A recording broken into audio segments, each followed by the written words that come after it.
Hi, I'm Ryan Eiler, the designer of Quodd Heroes, and I'm going to teach you guys how to play.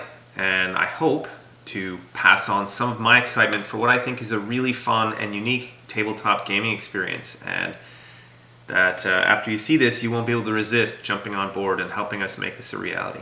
Thanks for watching. Okay, let's learn how to play Quodd Heroes. The most important thing you need to know about playing Quodd Heroes is that your cube-shaped game piece will have a different movement assigned to each face of its character, except for the 6, which is the Q on top. And when you move on your turn, you're going to start by tumbling into another space, which is going to select one of these. So whatever's on top after you tumble, you'll perform that action and move in the direction of your choice. So these actions are all movement related. So we have jump, which jumps over the number of spaces we see in our upgrade track. The game starts where you have one movement with each of your skills, and you get to explore one card. So the next skill is dash, which is a free move with each point of movement. Then we have slide, which is an orthogonal movement. We have diagonal slide, which moves diagonally, and these are all linear. And then we have tumble. And tumble is how we also start our move, so it's a bit of a combo thing. So I'll explain how all that works. So on your turn, when you're going to move, you always initiate your movement with a tumble of 1. So I'm going to turn my character over into one of the available spaces, and then I'll perform the action that's associated with the top of the character. So in the case of this, I'm going to start by tumbling backwards, and my face is diagonal slide, so I can move here, here, here, or here. I'll go here, then I hit a water arrow. So when you're moving, the board always happens first. So in the case of this, I'm going to slide onto this water arrow, so I will slide here, and then I'm going to land on a whirlpool, which makes me spin 90 degrees in the direction of my choice, which helps me set up my next move. So that's essentially how you move. You start by tumbling, then you perform the action. So we'll try an example here where I'll set up and I'll say I want to try to get over this wall on my turn, and I'll put a crystal there to give me something to go after. So I will set my board up so that I have tumble on my back. That'll help illustrate that. So then I'm going to tumble forward. My back here is tumble, which lets me do that again. So I'm going to tumble forward, and because I have a new face, you always have to resolve what's on top.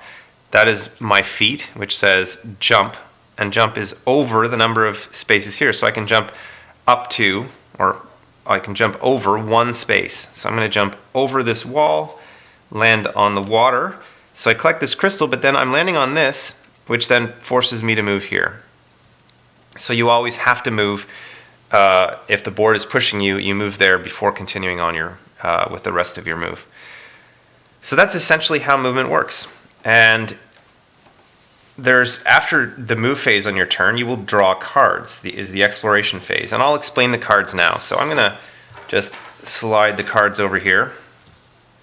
And you're always going to have a lineup of 5 cards available to you.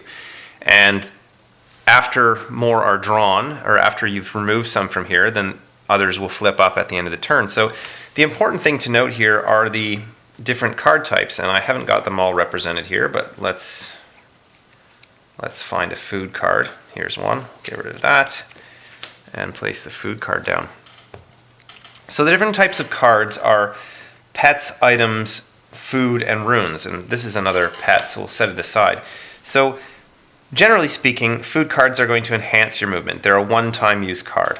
So you play it before you move, and it's going to help you move farther. Runes are also a one-time use card, and you play them, and typically they affect the board in some way. So they're going to place a token on the board which is going to interact with players in some way, or do some other effect that's going to affect the board. Although there are exceptions to the affecting the board rule, they typically are powerful game effects that are semi-permanent, if not permanent. So items and pets look like this. Items are devices, and when you play them, they stay in play. And you can use them each turn. So this is called glitchy portals.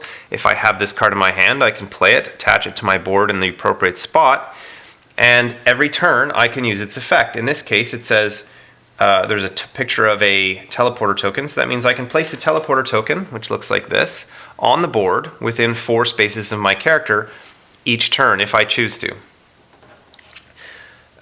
Jasper is a pet, and he lets me ignore walls. So basically, if I have him in play, when I'm moving during my turn, I can ignore walls. Also a powerful ability. So items and pets give you a permanent or semi-permanent, because people can steal them or remove them, or you can replace them, ability that you can access every turn. So it enhances your hero's powers.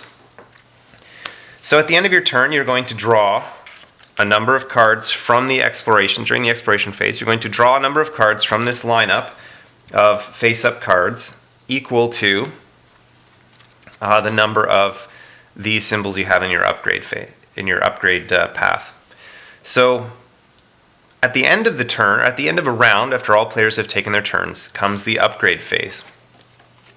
Upgrading works like this. Each character has a set of their own specific upgrades for their character, and each one is 2-sided.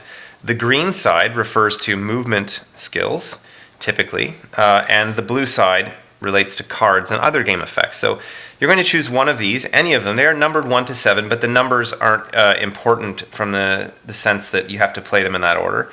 So at the start of the game, let's say I would pick this upgrade, which lets me move 2 spaces with each of my skills instead of just 1. Alternately, I could have played the backside, which would have given me 2 cards. So the first 3 upgrades for each player, the ones numbered 1, 2, 3, are identical. And you can choose, as I said, any of these in any order. So these all have a card and a movement on one side or the other. After that, numbers 4 through 7 are specific to your character and give you some unique powers that are going to help you deal with whatever the scenario throws at you and the other players. So that's essentially it. You're going to play cards and move on your turn and during your main phase, and you're going to explore after that, which gets cards into your hand that you can play on the following turn. After that, you will upgrade, and that is the turn structure. Whatever the scenario brings you will set. Now the scenario that you choose will help determine what the victory conditions are. But this is all you need to know how to move and get cards in the game.